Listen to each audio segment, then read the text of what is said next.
नमस्कार। आज हम भारतीय संविधान के निर्माण की कहानी पर एक गहरी नज़र डालेंगे। लेकिन ये सिर्फ तारीखों और अनुच्छेदों की कोई सूखी कहानी नहीं है। ये एक बहुत बड़े सवाल का जवाब ढूंढने की कहानी है। एक ऐसा देश जो सदियों की गुलामी, रजवाड़ों और गहरी सामाजिक दरारों में बटा हुआ था, उसे उसे एक झंडे के नीचे एक राष्ट्र कैसे बनाया जाए, और वो भी तब जब देश का बंटवारा हो रहा हो। बिल्कुल। और हमारे पास जो स्रोत हैं वे इसी उथल-पुथल भरी यात्रा को दिखाते हैं। ये सिर्फ एक कानूनी दस्तावेज लिखने की प्रक्रिया नहीं थी। नहीं, ये तो एक नए राष्ट्र की आत्मा को गढ़ने की कोशिश थी। हमारा मकसद भी यही है कि इन सभी तथ्यों को जोड़कर ये समझें कि दुनिया का सबसे लंबा लिखित संविधान आखिर किन उम्मीदों, बहसों और समझौतों से निकल कर आया। और इसे समझने के लिए एक आंकड़ा ही काफी है, मुझे लगता है। इस विशाल संविधान को लिखने में ठीक कितना समय लगा? 2 साल, 11 महीने और 18 दिन। सोचिए, लगभग 3 साल तक देश के सबसे बेहतरीन दिमाग एक कमरे में बैठकर सिर्फ बहस कर रहे थे, लिख रहे थे और एक राष्ट्र का भविष्य तय कर रहे थे। चलिए इस सफर को बिल्कुल शुरू से जानते हैं। तो ये जो संविधान सभा का विचार है, मतलब ये आइडिया कि भारतीय लोग अपना संविधान खुद बनाएंगे, ये कोई 1947 की देन नहीं है। नहीं, बिल्कुल नहीं। इसकी जड़ें तो बहुत पुरानी हैं। हाँ, कहते हैं कि पहली झलक, एक बहुत ही हल्की सी झलक 1895 में मिलती है। बाल गंगाधर तिलक के स्वराज विधेयक में, है ना? बिल्कुल। लेकिन उस वक्त ये एक बहुत ही धुंधला सा ख्याल था। हाँ, इसे एक राजनीतिक मांग बनने में कई दशक लगे। असल में ये एक क्रमिक विकास था। 1922 में महात्मा गांधी ने एक बहुत बड़ी बात कही। उन्होंने कहा कि भारत का संविधान अंग्रेजों का दिया हुआ कोई तोहफा नहीं होगा, बल्कि ये भारतीयों की अपनी इच्छा की अभिव्यक्ति होगी। यहीं से इस विचार को एक, कह सकते हैं, नैतिक बल मिला। मतलब अब ये सिर्फ एक ख्याल नहीं रहा, बल्कि एक अधिकार की तरह देखा जाने लगा। और फिर 1924 में मोतीलाल नेहरू ने ब्रिटिश सरकार के सामने बाकायदा इसकी मांग रख दी। लेकिन मुझे लगता है इसे असली शक्ल तो 1934 में मिली, जब M.N. रॉय ने पहली बार एक संविधान सभा के गठन का एक स्ट्रक्चर्ड विचार पेश किया। सही कहा आपने। M.N. रॉय के विचार ने इसे एक ठोस रूप दिया। उन्होंने बताया कि ऐसी सभा कैसे बननी चाहिए, उसका मकसद क्या होना चाहिए, और इसी विचार को भारतीय राष्ट्रीय कांग्रेस ने 1935 में अपनी आधिकारिक मांग बना लिया। तो अब ये सिर्फ कुछ नेताओं की नहीं, बल्कि भारत की सबसे बड़ी राजनीतिक पार्टी की आवाज बन चुकी थी। अंग्रेजों ने अगस्त प्रस्ताव पेश किया। इसमें उन्होंने डोमिनियन स्टेटस का वादा किया। ये डोमिनियन स्टेटस क्या था असल में? ये एक तरह से आधा अधूरा स्वराज था। मतलब आज़ादी तो मिलेगी, लेकिन ब्रिटिश क्राउन के तहत, जैसा उस वक्त कनाडा या ऑस्ट्रेलिया में था, कि आप अपने आंतरिक मामले चलाइए, लेकिन राष्ट्र का प्रमुख ब्रिटिश सम्राट ही रहेगा। ये पूरी तरह से आज़ादी नहीं थी, और यही कांग्रेस के लिए सबसे बड़ी अड़चन थी। उन्होंने इसे सिरे से खारिज कर दिया। फिर 1942 में क्रिप्स मिशन आया। उसने भी संविधान सभा की बात तो की, लेकिन फिर वही डोमिनियन स्टेटस की शर्त लगा दी। हाँ, और इस बार एक और पेच था। क्रिप्स मिशन को मुस्लिम लीग ने भी अस्वीकार कर दिया था। उनकी मांग एक अलग पाकिस्तान की थी, और मिशन के प्रस्ताव में इसका कोई जिक्र नहीं था। तो एक के बाद एक प्रस्ताव आ रहे थे, लेकिन बात बन नहीं रही थी। कांग्रेस को कुछ मंजूर था तो मुस्लिम लीग को कुछ और। ऐसा लग रहा था कि ये गतिरोध कभी टूटेगा ही नहीं। तो फिर वो कौन सा मोड़ था जहां से रास्ता साफ हुआ? और यहीं पर मेरे ख्याल से 1946 का कैबिनेट मिशन तस्वीर में आता है। बिल्कुल, ये एक निर्णायक मोड़ था। इसमें 3 वरिष्ठ ब्रिटिश मंत्री थे, Pethick Lawrence, Sir Stafford Cripps और A.V. अलेक्जेंडर। इस मिशन ने 2 बहुत महत्वपूर्ण बातें कहीं। पहली, इसने मुस्लिम लीग की अलग पाकिस्तान की मांग को अस्वीकार कर दिया, और दूसरी, इसने एक ऐसी संविधान सभा के गठन का प्रस्ताव रखा जिसे कांग्रेस और मुस्लिम लीग दोनों ने कुछ हद तक स्वीकार कर लिया। हालांकि ये मंजूरी बहुत लंबे समय तक नहीं चली, लेकिन कम से कम सभा के गठन का रास्ता तो खुल गया। चलिए अब इस सभा की बनावट को समझते हैं, क्योंकि ये बहुत दिलचस्प है। हमारे स्रोतों के मुताबिक कुल 389 सीटें तय की गईं, 296 ब्रिटिश भारत से और 93 देसी रियासतों से। ये बंटवारा ही अपने आप में कहानी कहता है। ये बहुत महत्वपूर्ण बिंदु है। ब्रिटिश भारत की जो 296 सीटें थीं, उनके लिए चुनाव हुए, लेकिन रियासतों की 93 सीटों पर सदस्यों को वहां के राजाओं या नवाबों द्वारा नामित किया जाना था, मतलब नॉमिनेट किया जाना था। ये एक तरह का हाइब्रिड मॉडल था, आधा चुना हुआ, आधा मनोनीत। और चुनाव का आधार भी बहुत साफ था, हर 10 लाख की आबादी पर एक प्रतिनिधि। सीटों को 3 मुख्य समुदायों में बांटा गया था, मुस्लिम, सिख और सामान्य। जुलाई-अगस्त 1946 में चुनाव हुए। नतीजे उम्मीद के मुताबिक ही थे। कांग्रेस को 208 सीटें मिली और मुस्लिम लीग को 73। लेकिन यहाँ एक हैरान करने वाली बात सामने आती है। उस दौर के 2 सबसे बड़े राजनीतिक दिग्गज, महात्मा गांधी और मोहम्मद अली जिन्ना, इस सभा का हिस्सा नहीं थे। हमारे स्रोत इस पर सीधे तौर पर तो कुछ नहीं कहते हैं, लेकिन ये सोचने पर मजबूर करता है, क्या उनकी गैर मौजूदगी ने बाकी सदस्यों को ज्यादा खुलकर और बिना किसी दबाव के बोलने का मौका दिया, या फिर क्या इससे कुछ ऐसे दृष्टिकोण छूट गए जो जरूरी थे? ये एक ऐसा सवाल है जिसका कोई सीधा जवाब नहीं है, लेकिन इसने सभा की गतिशीलता को जरूर प्रभावित किया होगा। तो अब सभा बन चुकी थी। 9 दिसंबर 1946 को पहली बैठक हुई, लेकिन यहीं से मुश्किलें शुरू हो गईं। मुस्लिम लीग ने इसका बहिष्कार कर दिया। वे अलग पाकिस्तान की मांग पर अड़े हुए थे। तो पहली बैठक में 389 में से सिर्फ 211 सदस्य ही पहुंचे। सोचिए क्या माहौल रहा होगा। जिस सभा को पूरे हिंदुस्तान का भविष्य लिखना था, उसकी शुरुआत ही एक तरह के विभाजन से हुई। उस पहली बैठक में फ्रांसीसी परंपरा का पालन करते हुए सभा के सबसे वरिष्ठ सदस्य डॉक्टर सच्चिदानंद सिन्हा को अस्थायी अध्यक्ष चुना गया। लेकिन असली काम 2 दिन बाद शुरू हुआ। 11 दिसंबर को जब डॉक्टर राजेंद्र प्रसाद को स्थायी अध्यक्ष और BN राव को संवैधानिक सलाहकार चुना गया। लेकिन इसी बीच देश के इतिहास की सबसे बड़ी त्रासदी घटी, भारत का विभाजन। इसका सभा पर क्या असर पड़ा? सिर्फ सीटों के गणित के लिहाज से नहीं, बल्कि मनोवैज्ञानिक तौर पर भी। असर बहुत गहरा था। गणित तो सीधा था। जो सदस्य पाकिस्तान के हिस्से वाले इलाकों से थे, वे अब भारतीय संविधान सभा का हिस्सा नहीं रहे। सीटों की संख्या 389 से घटकर 299 रह गई। लेकिन इसका मनोवैज्ञानिक असर कहीं ज्यादा बड़ा था।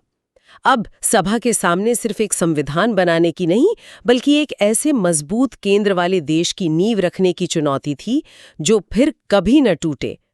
बंटवारे की हिंसा ने एक मजबूत एकजुट भारत की जरूरत को और गहरा कर दिया था। पर इस मुश्किल दौर में भी कुछ उम्मीद की किरणें थी, जैसे कि महिला प्रतिनिधित्व। उस दौर में 15 महिला सदस्यों का होना वाकई एक बड़ी बात लगती है। हाँ, और ये सिर्फ एक सांकेतिक उपस्थिति नहीं थी। इन महिलाओं ने बहसों में सक्रिय रूप से हिस्सा लिया। हमारे स्रोत बताते हैं कि सुचेता कृपलानी, सरोजिनी नायडू और राजकुमारी अमृत कौर जैसी हस्तियां इसमें शामिल थीं। हंसा मेहता ने तो मानवाधिकारों की सार्वभौम घोषणा में एक बहुत महत्वपूर्ण बदलाव करवाया था। उन्होंने all men are born free and equal को बदलवाकर all human beings are born free and equal करवाया था। यह उस सोच को दिखाता है जो हमारी संविधान सभा में मौजूद थी। 13 दिसंबर 1946 को जवाहरलाल नेहरू ने एक ऐतिहासिक उद्देश्य प्रस्ताव पेश किया, मतलब ऑब्जेक्टिव रेजोल्यूशन। इसकी भाषा बहुत आदर्शवादी है, न्याय, स्वतंत्रता, समानता, बंधुत्व। लेकिन क्या उस वक्त सभी लोग इन आदर्शों पर एकमत थे? ये प्रस्ताव दरअसल संविधान की आत्मा का घोषणा पत्र था। ये सिर्फ खूबसूरत शब्द नहीं थे, ये वो वादे थे जो आजादी का आंदोलन देश की जनता से कर रहा था। इसमें भारत को एक संप्रभु, लोकतांत्रिक गणराज्य बनाने का संकल्प था। हाँ, इस पर बहस हुई। कुछ सदस्यों को लगा कि ये बहुत जल्दी है, कुछ को इसमें समाजवादी सिद्धांतों की कमी लगी। लेकिन आखिरकार 22 जनवरी 1947 को इसे सर्वसम्मति से स्वीकार कर लिया गया और इसी ने पूरे संविधान निर्माण के लिए एक नैतिक और दार्शनिक कंपास का काम किया। यही प्रस्ताव थोड़े बदलावों के साथ हमारे संविधान की प्रस्तावना बना। जाहिर है इतना बड़ा काम एक साथ तो हो नहीं सकता था। इसे छोटे छोटे हिस्सों में बांटने के लिए समितियां बनाई गई। हाँ, ये समितियां संविधान निर्माण की इंजन रूम थीं।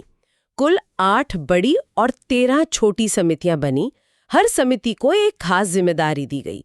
जैसे जवाहरलाल नेहरू की अध्यक्षता में संघ शक्ति समिति थी जो केंद्र सरकार की शक्तियों पर काम कर रही थी।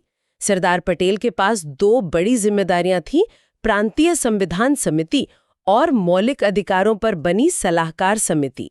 और इन समितियों में सिर्फ काम नहीं बंट रहा था बल्कि विचारधाराओं का टकराव भी हो रहा था। बिल्कुल।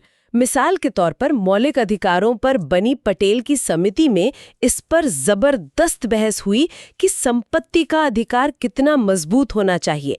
कुछ लोग इसे असीमित रखना चाहते थे, तो कुछ जमींदारी उन्मूलन जैसे सुधारों के लिए इस पर लगाम लगाना चाहते थे। यह सिर्फ एक कानूनी सवाल नहीं था, ये देश के भविष्य के आर्थिक मॉडल का सवाल था। इन्हीं बहसों और समझौतों से संविधान का चरित्र तय हो रहा था। और इन सब में सबसे चर्चित और शायद सबसे महत्वपूर्ण थी प्रारूप समिति, मतलब ड्राफ्टिंग कमेटी। निस्संदेह इस समिति का गठन 29 अगस्त 1947 को हुआ था, यानी आजादी के ठीक 14 दिन बाद। इसके अध्यक्ष थे डॉक्टर B.R. अम्बेडकर। इस 7 सदस्य समिति पर बाकी सभी समितियों की सिफारिशों को जांचकर उन पर विचार करके संविधान का पहला मसौदा तैयार करने की सबसे बड़ी जिम्मेदारी थी। डॉक्टर अम्बेडकर और उनकी टीम ने दुनिया के लगभग 60 संविधानों का अध्ययन किया और फिर भारत की जरूरतों के हिसाब से एक मसौदा तैयार किया। अब कुछ आंकड़ों पर आते हैं जो इस काम के पैमाने को दिखाते हैं। कुल खर्च लगभग 64 लाख रुपए। 64 लाख रुपए 1940 के दशक के आखिर में। आज के हिसाब से ये कितना होगा? आज के हिसाब से ये करोड़ों में होगा। ये दिखाता है कि इस काम को कितनी गंभीरता और कितने बड़े पैमाने पर लिया गया था। ये कोई जल्दबाजी में किया गया काम नहीं था। संविधान के प्रारूप पर ही 114 दिनों तक बहस चली। हर एक शब्द, हर एक कॉमा पर विचार किया गया। और जो बात इसे और भी असाधारण बनाती है वो ये थी कि ये सारी कार्यवाही जनता और प्रेस के लिए पूरी तरह से खुली थी। यह उस दौर में पारदर्शिता का एक बेहतरीन उदाहरण है। आज हम ओपन गवर्नमेंट की बात करते हैं, लेकिन हमारे संविधान निर्माताओं ने इसे 75 साल पहले ही कर दिखाया था। हर बहस, हर असहमति और हर संशोधन का प्रस्ताव सबके सामने था। कोई भी नागरिक जाकर देख सकता था कि उनका भविष्य कैसे घड़ा जा रहा है। यह संविधान सिर्फ एक कानूनी दस्तावेज नहीं था, बल्कि कला का एक नमूना भी था। और ये कहानी बहुत दिलचस्प है। सोचिए, ये सब एक ऐसे दस्तावेज के लिए हो रहा था जिसे किसी मशीन ने नहीं, बल्कि एक इंसान ने अपने हाथ से लिखा था। प्रेम बिहारी नारायण रायजादा। उन्होंने इसे अपनी खूबसूरत इटैलिक लिखावट में लिखने के लिए एक भी पैसा नहीं लिया। उनकी बस एक शर्त थी कि हर पन्ने पर वो अपना नाम लिखेंगे और आखिरी पन्ने पर अपने दादा का नाम, जिन्होंने उन्हें पाला था। कमाल है। और इसे सजाया भी गया था। हाँ, शांति निकेतन के महान कलाकारों नंदलाल बोस और उनके शिष्यों ने इसके हर पन्ने को अपनी कला से सजाया। हर भाग की शुरुआत में भारतीय इतिहास और संस्कृति के किसी दृश्य को उकेरा गया है, मोहनजोदड़ो से लेकर गांधी के दांडी मार्च तक। और इसका प्रतीक चिन्ह हाथी को चुना गया था, जो इसकी विशालता, ताकत और स्थिरता का प्रतीक है। एक सवाल जो अक्सर लोगों के मन में आता है वो है 26 नवंबर और 26 जनवरी की तारीखों को लेकर। जब संविधान नवंबर में ही तैयार हो गया था, तो 26 जनवरी को गणतंत्र दिवस क्यों मनाते हैं? इसे समझना बहुत जरूरी है, क्योंकि ये इन 2 तारीखों के फर्क को बताता है। 26 नवंबर 1949 को हमारा संविधान बनकर पूरी तरह तैयार हो गया था। इसी दिन संविधान सभा ने इसे अंगीकृत या अडॉप्ट किया। प्रस्तावना में भी यही तारीख लिखी है। इस दिन सभा के मौजूद 284 सदस्यों ने इस पर हस्ताक्षर किए। इसीलिए इस दिन को अब हम संविधान दिवस के रूप में मनाते हैं। तो उस दिन क्या कुछ प्रावधान लागू भी हुए थे? हाँ, कुछ बहुत जरूरी प्रावधान, जैसे नागरिकता, चुनाव, अस्थायी संसद और कुछ अन्य अस्थायी नियम। ये इसलिए जरूरी थे ताकि 26 जनवरी को जब पूरा संविधान लागू हो तो उसके लिए एक ढांचा तैयार रहे। लेकिन संविधान का बड़ा हिस्सा, यानी सरकार कैसे काम करेगी, नागरिकों के अधिकार क्या होंगे, ये सब लागू होना बाकी था। और उसके लिए 2 महीने इंतजार किया गया। क्यों? 26 जनवरी में ऐसा क्या खास था? इसकी एक बहुत गहरी ऐतिहासिक वजह है। हमें दिसंबर 1929 में वापस जाना होगा। कांग्रेस का लाहौर अधिवेशन चल रहा था और अध्यक्ष थे जवाहरलाल नेहरू। वहां पूर्ण स्वराज का संकल्प लिया गया और ये तय हुआ कि 26 जनवरी 1930 को पूरे देश में पहला पूर्ण स्वराज दिवस मनाया जाएगा। 1930 से लेकर 1947 तक हर साल 26 जनवरी को आज़ादी के दीवाने इसी दिन को स्वतंत्रता दिवस के रूप में मनाते थे। अच्छा, तो जब 15 अगस्त को आज़ादी मिली तो 26 जनवरी की तारीख का महत्व कम ना हो जाए, इसलिए उसे गणतंत्र दिवस के लिए चुना गया। बिल्कुल। उस ऐतिहासिक दिन को हमेशा के लिए अमर करने के लिए, उसे सम्मान देने के लिए हमारे संविधान निर्माताओं ने संविधान को पूरी तरह से लागू करने के लिए 26 जनवरी 1950 की तारीख चुनी। और इसी दिन भारत सही मायनों में एक संप्रभु, समाजवादी, धर्मनिरपेक्ष, लोकतांत्रिक गणराज्य बना। हमारे स्रोत ये भी बताते हैं कि संविधान लागू होने से ठीक 2 दिन पहले, यानी 24 जनवरी 1950 को भी संविधान सभा की आखिरी बैठक में कुछ महत्वपूर्ण फैसले लिए गए थे। जी हाँ, वो एक तरह से आखिरी तैयारी थी। 24 जनवरी 1950 को जनगण मन को राष्ट्रगान और वंदे मातरम को राष्ट्रगीत के रूप में अपनाया गया। और इसी दिन डॉक्टर राजेंद्र प्रसाद को सर्वसम्मति से भारत के पहले राष्ट्रपति के रूप में चुना गया। इसके साथ ही संविधान सभा का काम पूरा हुआ और वो भारत की अस्थायी संसद बन गई। तो ये थी 1895 के एक धुंधले से ख्याल से शुरू होकर 1950 में एक गणतंत्र की स्थापना तक की यात्रा।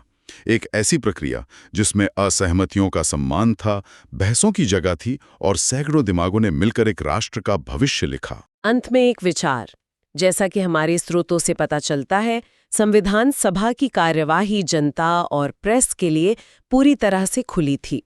उस दौर में बिना किसी सोशल मीडिया या 24x7 न्यूज़ के ये पारदर्शिता का एक बड़ा कदम था। आज के डिजिटल युग में जब हर जानकारी तुरंत उपलब्ध है, उस दौर की ये पारदर्शिता हमारे लोकतंत्र के लिए क्या मायने रखती है, और हम उस खुली, समावेशी और सम्मानजनक बहस की विरासत को आज कैसे जीवित रख सकते हैं। हम भारत के लोग 26 नवंबर 1949 को इस द्वारा इस संविधान को अंगीकृत, अधिनियमित और आत्मार्पित करते हैं। जय हिंद।